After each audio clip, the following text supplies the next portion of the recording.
Sabihin nyo, alila ako ni Bal Santos. Yung driver ko lang yan eh, kung tutusin. Nagkatrabaho pare-pareho. O, kita niya? Hmm? Si Bal Santos nagkatrabaho rin dito, si paring Bal. Ano? Alam mga antay, ang magnanakaw ng content ng Kalingap. No? Lahatin ko na kayo, sabay-sabay kayo. Ano klase mga kayo? Mga YouTuber kayo? Mga inutil kayong mga inutil kayong YouTuber. Nangingitlog lang kayo dyan. Hoy, mag-scout kayo. Gumawa kayo ng sarili nyong content. Huwag kayo magnakaw ng content ng Kalingap. Hi, hello everyone! Welcome back once again sa aking munting channel. Sa video na ito ay re-reaction na naman po natin si Pedring Federico Santos na nandun ngayon sa daet kung saan ay nag-i-scout kuno. Kung mapapansin nyo, si Pedring nga po ay tilabang napakatagal na pong scouter o reactor ng Kalingap kung magkapagsalita. Hindi niya po alam na ang kanyang founder o ang kanyang pinuno ang pinapahiya sa kanyang pagbablog dahil masyado na pong lumaki or tumaas ang kanyang ere na kung tutuusin ay mga ilang-ilang buwan nga lang naman po siyang nakatuntong sa Kalingap. Ngunit kung makikita mo po ay higit pa niya or pinapantayan pa niya or hinihigitan pa po niya yung mga matatagal na pong batikan ng mga reactors ng mga Kalingap. Mapapansin ninyo na si Federico ay tilabang mas mataas na rin sa kay Bal Santos Matubang kung makapagsalita at tinawag pa nga niya itong driver nga lang niya si Bal Santos Matubang at pare-parehas daw kuno sila ng mga posisyon sa pag-i-scout or kung ano man po ang kalalagayan nila ngayon sa kanilang pagbablog. YouTuber. Mga anti-Kalingap. Ayos ba? Inaabangan nyo lang kami.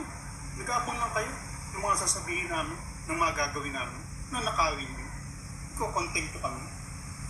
Mga hangal, mga malasado utak talaga ninyo. At wala kayong magagawa sa akin. At sasabihin nyo, oy kalbo, oy tandang buwang. Sinong inaalila ng Kalingap? Sinong inaalila ni Bal Santos? Mga ungas. Mga malasado utak mo. Alam nga naman pumunta ako rito sa Lighthouse. Mahiga lang ako dito at mag-vlog ng mag-vlog.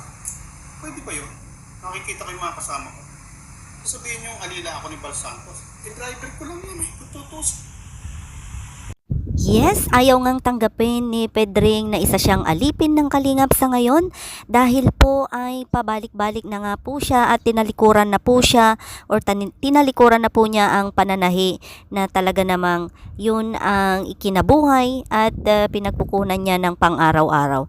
Dahil po sa pagbablog ay talaga namang kinakarir niya sa ngayon na kahit may mga taong sinasaktan at nasasaktan na niya ay patuloy pa rin itong nagsasalita na kinakalaban niya po ngayon ang mga anti-Kalingap na nagbibigay lang naman ng kanilang mga reaksyon.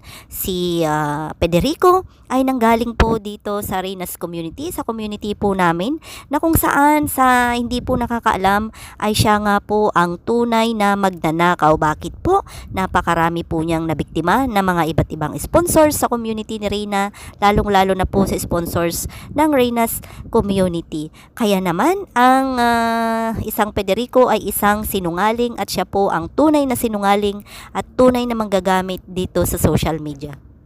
Sana makapag-iwan po kayo ng inyong mga komento tungkol po dito sa sinasabi ni Pedring at sa lahat ng nabiktima po ni Pedring. Paki-comment po ang inyong mga opinion upang sa ganun ay sama-sama tayong i-spread ang news na siya ang tunay na sinungaling at nangahamak ng kapwa. Lalong-lalo na ang mga kapwa niya YouTuber.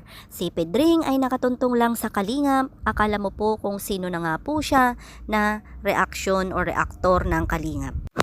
Kamakailan ay nagreaksyon din po siya or nandun rin po siya at nagpabida-bida sa pagre-renovate ng bubong ni Beyonce, na kung saan akala niya po ay kaaya-aya ang kanyang ginawang pagre-reaksyon dahil ultimo lahat ng butas na ibinaba ng mga kalingap or karpintero ng kalingap ay idinetalyado nga po ni Pedring. Ano nga ba ang kanyang pakay? Bakit mga negatibong kaganapan ang nirereaksyonan ni Pedring? Hindi po ba't matutuwa po siya dahil nga kahit ganun ang nangyari doon sa bubong ni Beyonce ay marami pa ring sumuporta at pinapalitan na nga ng bubong ni Beyonce. Masasabi po natin na si Pedring ay hindi po marunong lumingon sa kanyang pinanggalingan dahil kung saan dito po siya nanggaling sa Rinas community ay kalaban na po niya ngayon. At noon ang kanyang kinakalaban ay kanya nang kinakampihan ngayon, ngunit sa nakikita ko ay maling pagkampi po ang pagpunta ni Pedring sa Kalingap dahil nakikita niya po ang mga negatibong ginawa or nagawa ng mga karpintero ng Kalingap. Bagamat alam po natin na ang Kalingap ay napakarami pong pinapabahay at syempre hindi po siguro namumonitor lahat ni Kalingap Rab ang mga bagay-bagay na ikinakabit sa mga bahay-bahay. Ganun pa man, alam naman po natin na napakalaki pong pondo ang inilaan nila ayon sa Kalingap na pondo para sa pagpapabahay kay Rina or kay Beyonce, ngunit po ay nakakabigla nga po ang mga pangyayari na tila bang naagnas ang bubong ni Beyonce na ipinapakita ni Pedring. Well, maraming salamat po sa inyong panonood. Salamat po sa pag-subscribe, like, and share. At supportahan rin po natin ang channel ni Rina, Me My Official, Rina's Community, at lahat po ng Team Opo, Anti-Kalingap. And mag-comment po kayo kung kaaya-aya ba ang ipinapakita sa Kalingap nitong si Pedring o may mga kailangang ayusin sa kanyang pagre-reaksyon upang sa ganun ay maipromote niya ng maayos ang Kalingap.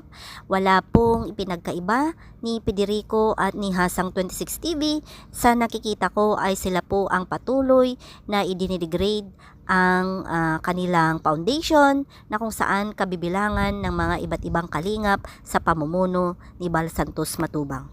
Ayon po sa kanila ay bawal magmura, bawal magsalita ng mga masasama, ngunit sa mga binibitawang salita ni Pedring ay hindi po kaaya-aya sa lipunan, lalong-lalo na po na binansagan po sila na lumilingap or tumutulong sa mga nangangailangan. Si Pedring po sana ang nagsisilbing gabay, nagsisilbi pong ehemplo dito sa lipunan ng Sukmed, ngunit isa po siyang negatibo kung mag-isip o magreaksyon sa kanyang channel at idinadamay pa po niya ang salitang Kalingap o kanyang kinabibilangan na foundation. Bilang isa na po siyang isang senior citizen, siya na po sana ang magsisilbing gabay o example sa lipunan ng Sukmed, alang-ala po sa kanyang pagiging senior citizen. Maraming salamat and may God bless us all sa ating lahat at sana po mag-ingat po tayong lahat kung saan man po tayo naroroon.